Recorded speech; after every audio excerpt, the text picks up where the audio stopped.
ദിവസം നീണ്ടുനിന്ന ഒരു വലിയ സാംസ്കാരിക മേളയുടെ സമാപന സമ്മേളനത്തിലാണ് ഞാൻ പങ്കെടുക്കുന്നത്. ഇതിൽ വിശിഷ്ട സാന്നിധ്യങ്ങളുടെ ഒരു വലിയ നിര തന്നെ ഇവിടെയുണ്ട്. അതിനായിട്ടുള്ള നമ്മുടെ ജനപ്രതിനിധി ശ്രീ CR മഹേഷ് എൻ്റെ ഒരു സ്വന്തം സഹോദര തുല്യനായ സുഹൃത്താണ്.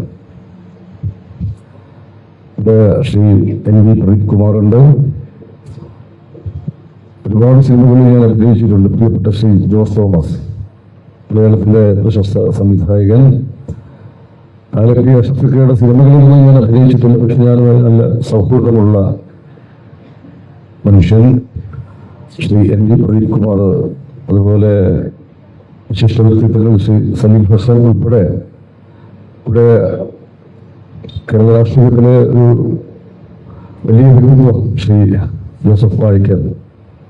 ആദ്യം പറയേണ്ട പേരുകളിൽ ഒന്നാണത്. ഞാൻ ഒരു ഓർഡറിലൊന്നും അല്ല പറഞ്ഞത്, അങ്ങനെ പറഞ്ഞു എന്നേ ഉള്ളൂ. പക്ഷെ ഇനിയും നിലനിൽക്കേണ്ട എല്ലാവരെയും കോൺഗ്രസിന്റെ രീതിയിലൊന്നും എല്ലാവരെയും പറയാൻ പോകുന്ന കുറച്ച് ബുദ്ധിമുട്ടുണ്ട്. അതൊന്നും നിങ്ങളൊന്നും ശ്രദ്ധിക്കേണ്ട ഒരു കാര്യമല്ല. അല്ല, നമ്മുടെ പലപ്പോഴും ഈ സദസ്സിനേക്കാൾ കൂടുതൽ ആൾക്കാർ രീതിയിൽ ഉണ്ടാകുന്ന അവസ്ഥ, അത് നേതാക്കളൊക്കെ അതൊന്ന് ശ്രദ്ധിക്കണം. അവർക്ക് ഇതിന് പ്രോട്ടോക്കോളാണ്, നമുക്ക് ആവശ്യമുള്ളവർ മതി ഇതില്ലേ. പക്ഷെ ഇവിടെ അത് നേരത്തെ പറഞ്ഞു, ഇവിടെ ഇപ്പൊ എല്ലാവരും ആവശ്യമുള്ളവരാണ്, അതുകൊണ്ട് ആരെയും ഒഴിവാക്കേണ്ടതില്ല. ചില രീതികൾ അങ്ങനെയില്ല. അതൊരു സ്വാതന്ത്ര്യത്തിന്റെ പ്രശ്നമാണ്. മനുഷ്യന്റെ ഏറ്റവും പ്രധാനപ്പെട്ട കാര്യം സ്വാതന്ത്ര്യം തരികയാണ്.